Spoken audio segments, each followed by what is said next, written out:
Hola, hola amigos de País Lobo, Radio Mía, Radio La Mega y Despierta FM. Soy Rocío Gambra y esto es un nuevo Política por Podcast, día martes, pero este martes especial parto saludando a Elisa Esperina, que está de cumpleaños, una de nuestras panelistas, así que le mando un abrazo a ella. Y Héctor Maturana no se ha podido sumar, así que tenemos un invitado muy importante de carácter nacional. Él es Gonzalo Blumen, exministro de CGGOV, ministro del Interior durante el segundo gobierno de Sebastián Piñera. ¿Cómo estás, Gonzalo? Hola Rocío, ¿cómo estás? Oye, una pequeña precisión, yo fui ministro de la SECPRES, que es la Secretaría Ah, General de la súper, tienes toda la Presidencia. razón. Sí, la CGGOP es la vocería, es el Sí. ministra que vocero de gobierno, ¿no? Y la SECPRES, que es el cargo que me tocó ejercer a mí, es el que lleva la relación con el Parlamento y toda la agenda legislativa. Así es, sí, perdón. Muy temprano estamos grabando el día de hoy este programa para poder acompañarlas a ustedes y también debo decir, me voy a Ahora, tomar, no hay dime. problema, me confundía mucho, así que es bastante común la confusión. Sí, es que esas dos, pero tenía claro que era el tema con el gobierno y justamente de eso vamos a hablar y la invitación contigo el día de hoy es por el libro que sacaste, La Vuelta Larga, luego un periodo de reflexión que tuviste y escribiste el libro de lo que está pasando y está muy contingente a lo que está pasando el día de hoy. Hay varios que están pegados con el 73, que están hablando de ese tema, pero también está muy en boga en este minuto la Convención Constitucional, que ahora se llama Consejo Constituyente. Empezaron las votaciones, pero antes de vernos para allá, quiero hacerte una pregunta. Vimos los dichos de la ministra Toá y que dice que su sector no quería derrocar al presidente Piñera. ¿Lo veías así tú o no? Lo que pasa es que cuando uno habla del sector, se tiene que preguntar a qué se refiere con el sector.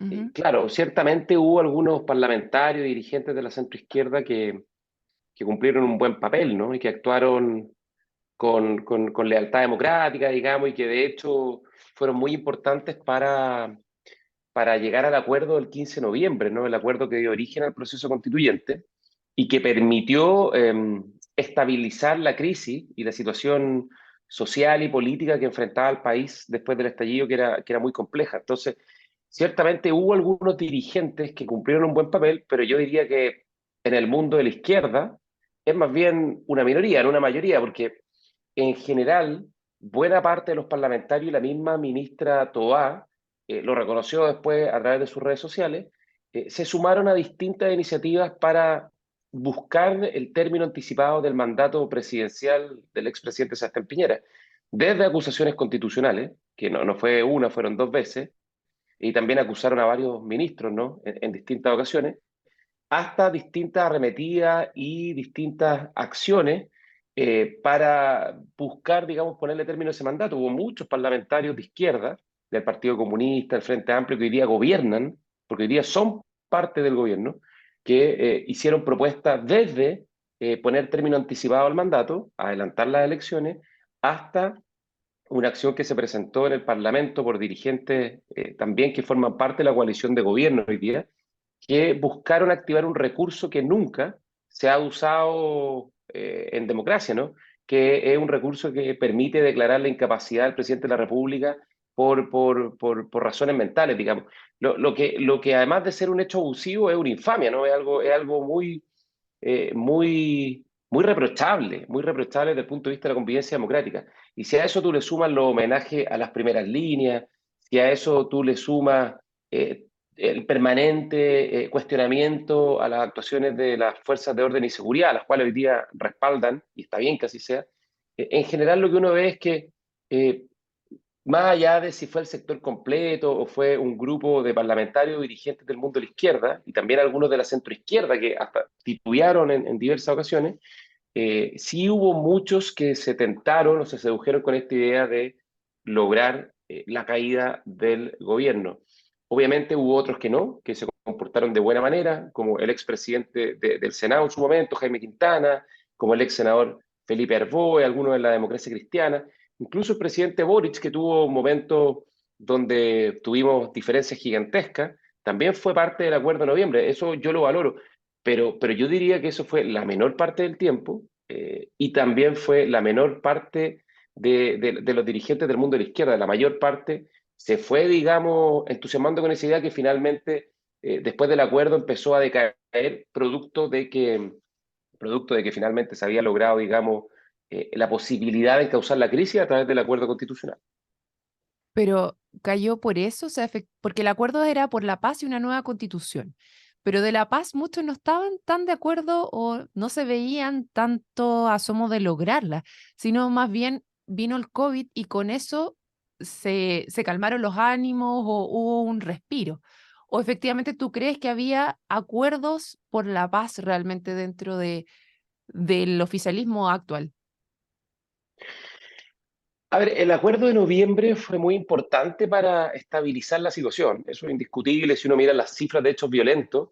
En octubre en promedio, octubre del 2019, teníamos del orden de 100 episodios o eventos graves al día, una situación muy compleja en promedio por día, ¿no? O sea, casi 7, 8 por región, con regiones con mucho más hechos de violencia, como la metropolitana, Biobío, o Antofagasta. Los Lagos fue una región que también enfrentó muchas situaciones de violencia, muchísimas Sí. situaciones, yo las recuerdo en Puerto Montt, en Osorno, y después de noviembre y en diciembre ya bajó fuerte. No desapareció la violencia, eso es verdad, eso es verdad.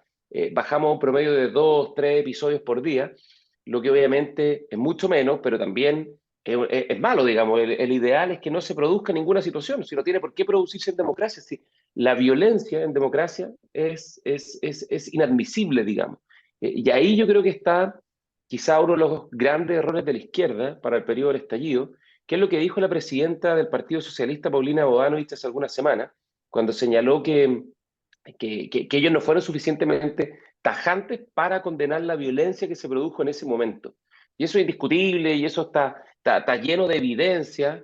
Reitero el punto, incluso este homenaje que se le hizo a la mal llamada primera línea en el ex Congreso Nacional, y que después tiene un punto muy negativo que corona, digamos, esta confusión, que son los indultos que el actual gobierno le otorgó, digamos, a personas que habían sido condenadas por delitos gravísimos. Eso es confundir algo que es la base de la convivencia democrática, que la violencia no es tolerable, no es admisible y nunca se puede aceptar. Y es un mínimo civilizatorio, es un mínimo democrático. Entonces, es verdad que la pandemia terminó de calmar la situación, pero no terminó de despejar este escenario de permanente beligerancia y Mm. conflicto democrático. La izquierda siguió, digamos, presionando al gobierno e impidiéndole ejercer de buena manera sus funciones en un momento tan difícil como la pandemia, donde la prioridad era la parte sanitaria, proteger la vida de nuestros compatriotas.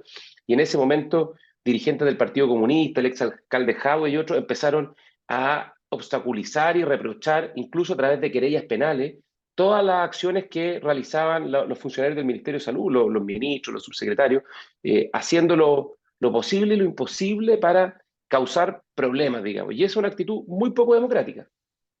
Gonzalo, entiendo el punto y yo creo que aquí esta historia es súper reciente y es difícil poder mirar para atrás y hacer como un análisis. Generalmente aquí hay muchas cosas que van influyendo, pero dentro del sector de la derecha en general, ¿cuál crees que fue como la lección que se podría sacar que nos llevó a ese punto? Porque sin duda la izquierda siempre había querido asomar, o cierto sector más revolucionario, no puedo meterlos a todos en el mismo saco, pero cierto sector propender a tener mayor eh, influencia desde la calle para poder llevar ciertas agendas.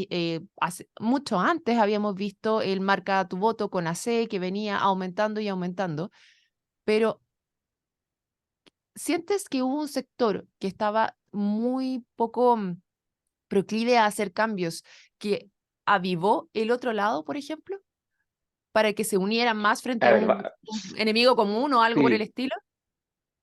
A ver, es un buen punto el que tú planteas, Rocío. A ver, lo primero que hay que señalar es que desde el punto de vista de la oposición es legítimo plantear diferencias con el gobierno, es legítimo proponer un cambio constitucional, es parte de las posibilidades de la política, siempre que se cumplan las reglas del juego, y es legítimo sostener diferencias muy intensas con quienes gobiernan. Eso está bien, digamos. Y esa es la razón por la que yo escribo el libro, porque hay cosas que yo desde el punto de vista democrático, perdón, considero que no son legítimas, digamos, o que son reprochables. Y eso es lo que quise marcar en este libro La Vuelta Larga, y esa es la razón por la que lo escribí. Relatar todos estos sucesos, porque pasa el tiempo y la memoria es muy frágil, ¿no? Se empieza a olvidar, y lo que pasó es muy grave desde el punto de vista de nuestra convivencia democrática, y si no hacemos los aprendizajes, arriesgamos que esto se repita a la vuelta de la esquina. Y por eso a mí me pareció importante, para mí era mucho más fácil no hacer nada, no escribirlo, digamos, me tomó harto Ujú. tiempo, un esfuerzo grande, pero, pero creo que es importante hacer esta reflexión, especialmente en el marco de el mayor quiebre en nuestra historia democrática, que son los 50 años del golpe, ¿no? Para que Ujú. nunca más volvamos a tener en riesgo o nunca más se nos quiebre nuestra democracia.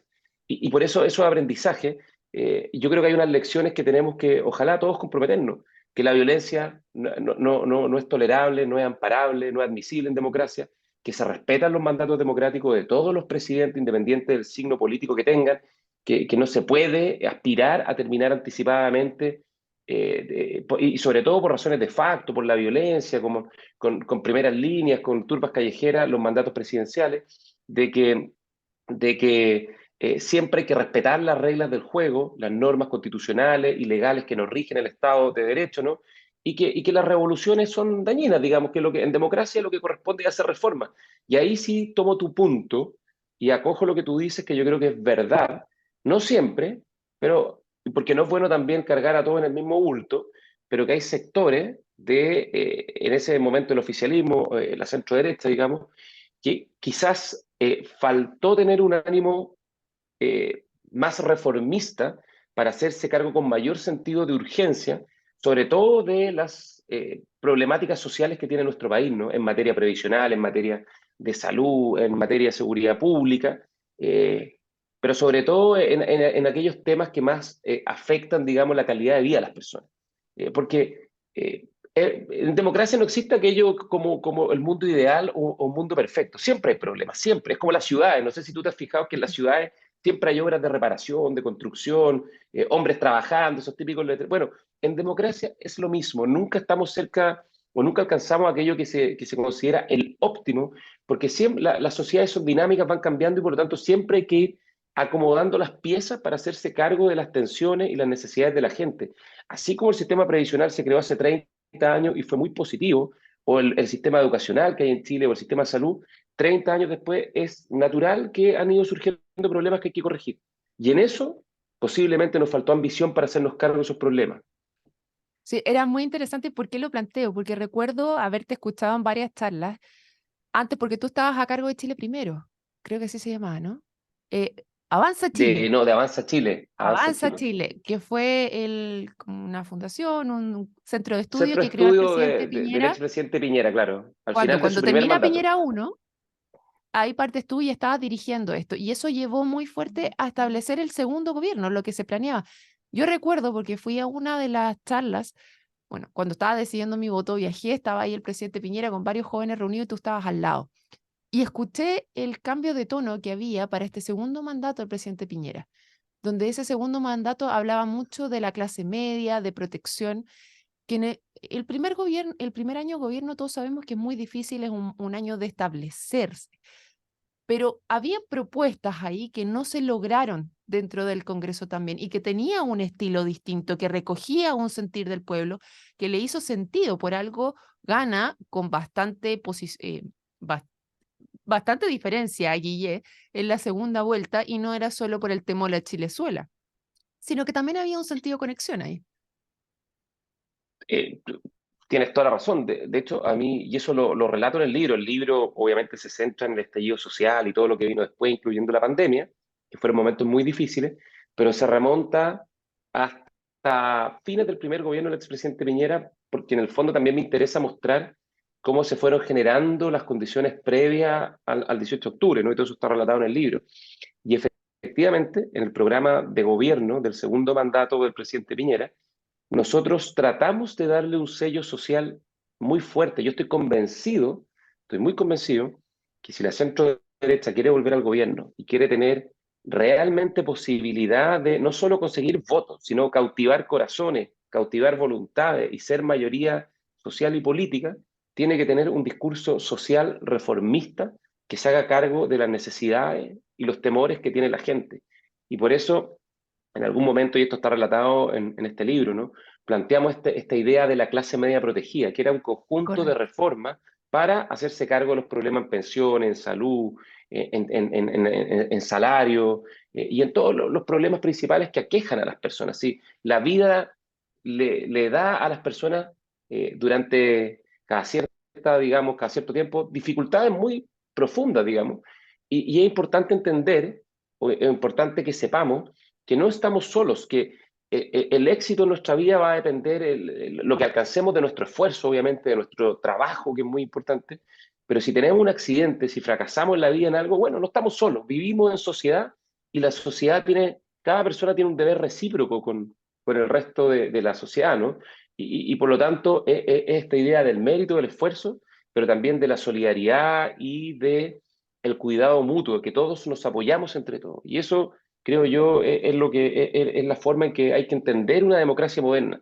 Y eso estaba muy presente, Mm. y nosotros mandamos una serie de leyes al Congreso, pero lamentablemente en el segundo mandato del gobierno del presidente Piñera no alcanzamos mayoría ni en la Cámara de Diputados ni en el Senado, y ahí se produjo, previo al estallido social, una oposición muy dura, un obstruccionismo muy fuerte, y de hecho en el año y medio que pasó entre que asumimos en el segundo mandato y se produce el estallido social, fue muy difícil avanzar. Y yo creo que eso en parte explica también la molestia de la gente con el sistema político, porque la gente no entiende cómo no somos capaces de ponernos de acuerdo en temas que son tan importantes. Después se aprobaron algunas leyes que fueron súper importantes, ¿no? Y quizás la más importante en eso es esta pensión garantizada universal, que fue una tremenda iniciativa que se aprobó al final del mandato del expresidente Piñera, y que el actual gobierno la tomó y dijo, bueno, vamos sobre esa estructura a seguir trabajando y vamos a seguir aumentando la pensión garantizada universal.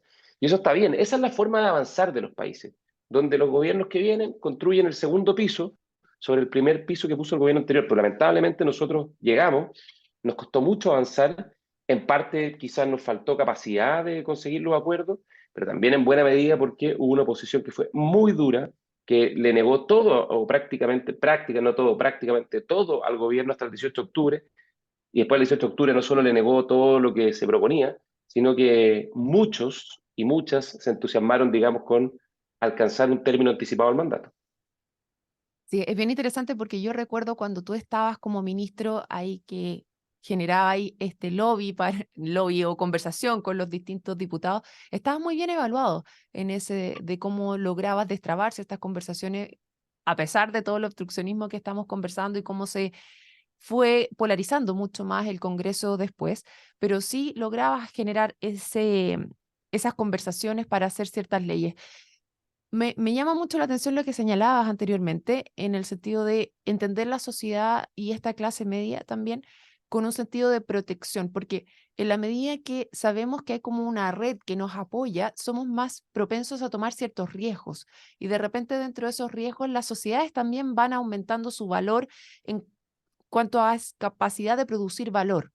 Porque cuando tú tienes un trabajo, si esto lo llevamos a cosas súper concretas, cuando tú tienes un trabajo que no te gusta, pero no eres capaz de salir y buscar otro donde te sientas mucho más contento, por ejemplo, vas a poder producir mucho más si tú estás feliz, no vas solamente ahí porque tienes que cumplir, porque tienes que solamente pagar las deudas. Y esas capacidades de riesgo en este minuto nosotros como sociedad no las estamos tomando. O sea, tienes el AFC, pero es muy caro para la persona salir del trabajo en el cual está y buscar y tomar ese riesgo por ir a un lugar donde puede ser mucho más productivo. Y si todos fuéramos mucho más productivos a nivel país, podríamos avanzar mucho más. Y eso lo estamos dejando de lado como sociedad y esas conversaciones en este minuto no se están teniendo porque están entrampadas también en decir, bueno, nosotros queremos que sea muy caro para el empleador porque está todo el peso en el empleador también a nivel como sociedad. Y es una lástima que hayamos retrocedido en esas conversaciones porque finalmente son los que nos van a llevar desde un país que son un país en proceso de desarrollo a un país desarrollado, porque la medida que el mayor capital que tiene un país es el capital humano. Entonces, la medida que nosotros somos capaces de cuidarlo y entregarle esas herramientas para poder avanzar, efectivamente vamos a poder avanzar todos juntos. No sé si ahora hay espacio para retomar esas conversaciones. ¿Cómo los ves tú, Gonzalo? Mira, yo creo que tú tienes razón y lo veo difícil porque el problema de fondo no es tanto un problema de voluntad, de que haya gente de izquierda o derecha de buena o mala voluntad per se, digamos. Bueno, lo habrán quizás, obviamente, con todo orden de cosas en la vida, pero en general más que un problema de voluntad, es un problema de cómo está organizado nuestro sistema político. Hoy día tenemos un sistema político muy fragmentado, muy polarizado, en el cual hay más de 20 partidos en el Parlamento. Y eso obviamente hace imposible o muy difícil ponerse de acuerdo en los temas más esenciales. Y mientras eso no cambie, la situación difícilmente va a mejorar.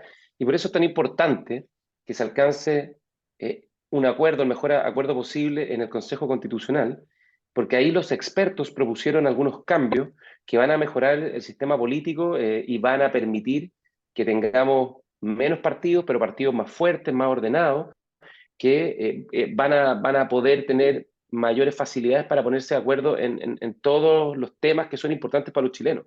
Si el problema es que, para que lo piense la gente en la casa, imagínense una mesa donde hay más de 20 personas, tratar de hacer una conversación común. Es muy distinto cuando uno tiene una mesa de 5 o 6 personas, donde eso es más factible, ¿no?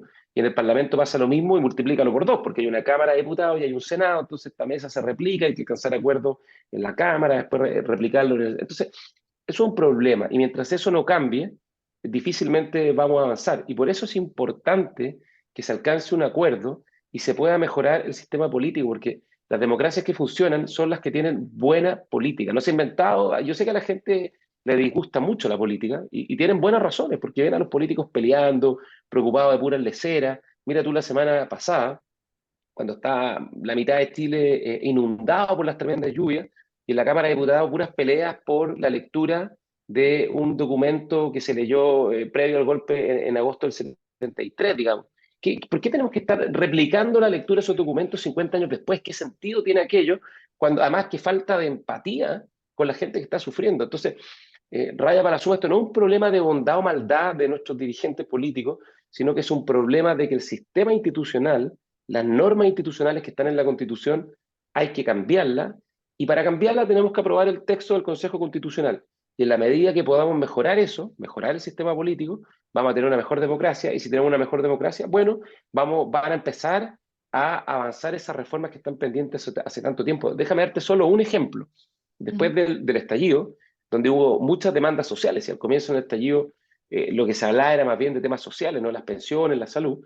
Nosotros en el gobierno mandamos al Congreso un proyecto de ley para establecer un seguro universal para todos los chilenos contra enfermedades catastróficas de alto costo, que es algo que a la gente le provoca mucha angustia, ¿no? Estas enfermedades catastróficas de alto costo, Correcto. porque no van a poder, no los van a atender, o si los atienden van a quedar con una deuda gigantesca que va a hipotecar su situación financiera, ¿no? Bueno, mandamos ese proyecto al Congreso, se aprobó en la Cámara de Diputados y todavía está parado en el Senado. Creo que hace poco el Senado lo rechazó, está en comisión mixta y han pasado casi 4 años y todavía no se aprueba ese proyecto de ley que yo creo que todo el mundo está de acuerdo que tiene que avanzar. Y eso es porque obviamente no hay incentivos para que se construyan estos acuerdos. Y para que se provoquen estos incentivos, bueno, tenemos que cambiar las reglas del juego. Y esa es la oportunidad que tenemos en la discusión que se está dando en el Consejo Constitucional. Entonces, yo de verdad espero que, yo sé que este es un tema que la gente ya no quiere saber más, está aburrido el tema constitucional, pero es importante porque define los cimientos de nuestra convivencia, es como los cimientos de la casa. Si los cimientos no están sólidos, la casa tiembla. Y por eso esto tiene que terminar bien. Y por eso yo espero que quienes tienen la mayoría sean responsables y entiendan la tremenda responsabilidad que tienen con Chile. De todas maneras, ahora de las que se está conversando, por lo menos la que a mí me llama la atención es esto de fortalecimiento de los partidos políticos y que si tú eres electo por un partido y te cambias, pierdes tu escaño y sales. Yo entiendo la razón de que los partidos políticos tengan mayor peso. Me falta un poco, no he escuchado la conversación de, bueno, ¿y cómo los partidos políticos logran también tener mayor revisión, porque le estamos entregando mucho poder a los partidos políticos, sin embargo, son los peores evaluados en la tabla por la gente. Entonces, ahí es como que me genera esa duda, de decir, ok, sí, estoy de acuerdo que para que efectivamente lleguemos a más acuerdos necesitamos menos partidos políticos, por lo tanto tenemos que darle un poco más de fuerza a esos partidos políticos. Pero ¿cómo logramos que también la gente los apruebe más y tenga mayor revisión de lo que está pasando en la interna. Yo entiendo que la ley de los partidos políticos ahora es bastante dura, es bastante más complejo y por eso vemos el sistema de fundaciones también, que es una forma como de saltarse esas leyes que actualmente están viendo los partidos políticos, pero aún así están tan mal evaluadas que cómo tú efectivamente puedes vender eso a la población. Sí, obviamente la gente tiene una opinión súper mala de los partidos y eso es malo, digamos, porque la democracia sin partidos generalmente no es democracia y termina al revés. Cuando no hay partidos termina siendo generalmente un sistema totalitario, de caudillo o populista, donde las cosas solo empeoran, ¿no? Yo te diría que la norma más importante que se está discutiendo en el Consejo Constitucional es esta norma que establece un umbral del 5% de los votos para poder llegar al Congreso. Es decir, si tú tienes 4,5% de la elección, tu partido, eh, no puedes llegar al Congreso. Y eso tiene un efecto muy virtuoso de que uno genera diputados, parlamentarios, senadores, que tienen mayores niveles de representatividad. Yo creo que esto de los parlamentarios del 1%, eh, la gente lo mira con mucha distancia, ¿no? Porque dice, bueno, este gallo Mm. sacó el 1%, ¿a quién representa? Entonces, ya te pone, digamos, un cierto umbral de que tú tienes que tener un nivel mínimo de representatividad para poder llegar al Congreso. Y segundo, esto hace de que cuando dejas fuera, no es que los partidos no puedan existir, sino que no pueden llegar al Congreso nomás, pero pueden seguir existiendo como partidos. Y solo entran al Parlamento aquellos partidos que tienen sobre 5%. El efecto automático que produce es que nos vamos a quedar con 6 7 partidos. Y ahí, obviamente, va a ser mucho más sencillo llegar a acuerdos, ¿no? Y yo creo que esa es la forma en que los mismos partidos, los parlamentarios, recuperen apoyo de la ciudadanía, que la gente los vea alcanzando acuerdos en los temas que le importan a la gente. Porque cuando la Va a ser gente los ve bacán. peleando, o los ve en el matinal, o los ve agarrándose literalmente a palos desde las redes sociales, obviamente eso da mucha frustración, porque, porque no están para eso. Son Mm. representantes del pueblo para representar sus intereses y resolver los problemas que tiene el país, digamos. Entonces, yo creo que esas normas, y en particular esa norma del 5%, que es una norma además que se usa en Alemania y que funciona muy bien, no un invento, digamos, que se le ocurrió a un iluminado, es tremendamente necesaria y el solo hecho de poder tener esos cambios y algunos más que están contenidos, digamos, en el Consejo Constitucional, quizás no va a resolver todos los problemas, pero te va a poner, digamos, en una situación mucho más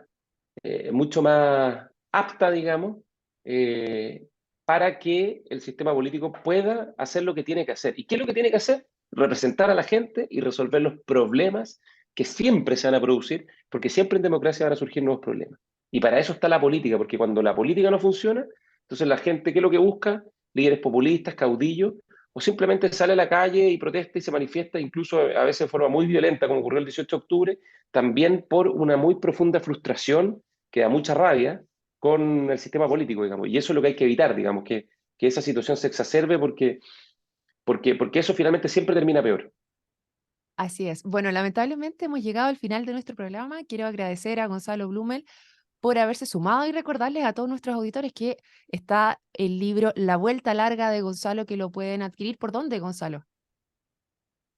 Mira, lo más fácil siempre es por los portales, ¿no? Por Buscalibre, buscalibre.cl, que es un portal de libros muy bueno, por las principales librerías también, en las tiendas físicas o digitales, la Feria Chilena, la Antártica. Este libro fue editado por Ediciones UC, entonces si ustedes también buscan en la página de Ediciones UC, se puede adquirir, está en versión Kindle, o sea, está en versión digital, además de la versión física. Así que nada, pues, ojalá se animen a leerlo. Eh, yo lo que intenté, digamos, es más que nada plantear una reflexión que nos permita aprender de lo que hemos vivido. Fueron años durísimos, fueron años muy intensos, entre estallidos, procesos constituyentes y pandemia. Y en democracia lo que no se aprende se olvida y cuando se olvida los errores se repiten. Y por eso me parece importante intentar aportar a esta discusión. Así que muchas gracias, Rocío, por la invitación y un saludo a todos los que nos están escuchando o viendo a través de Internet. Así es. Y a todos los amigos de País Lobo, Radio Mega, Radio La Mía y Despierta FM, nos vemos en otro Política Podcast. Chao, chao. Chao, chao.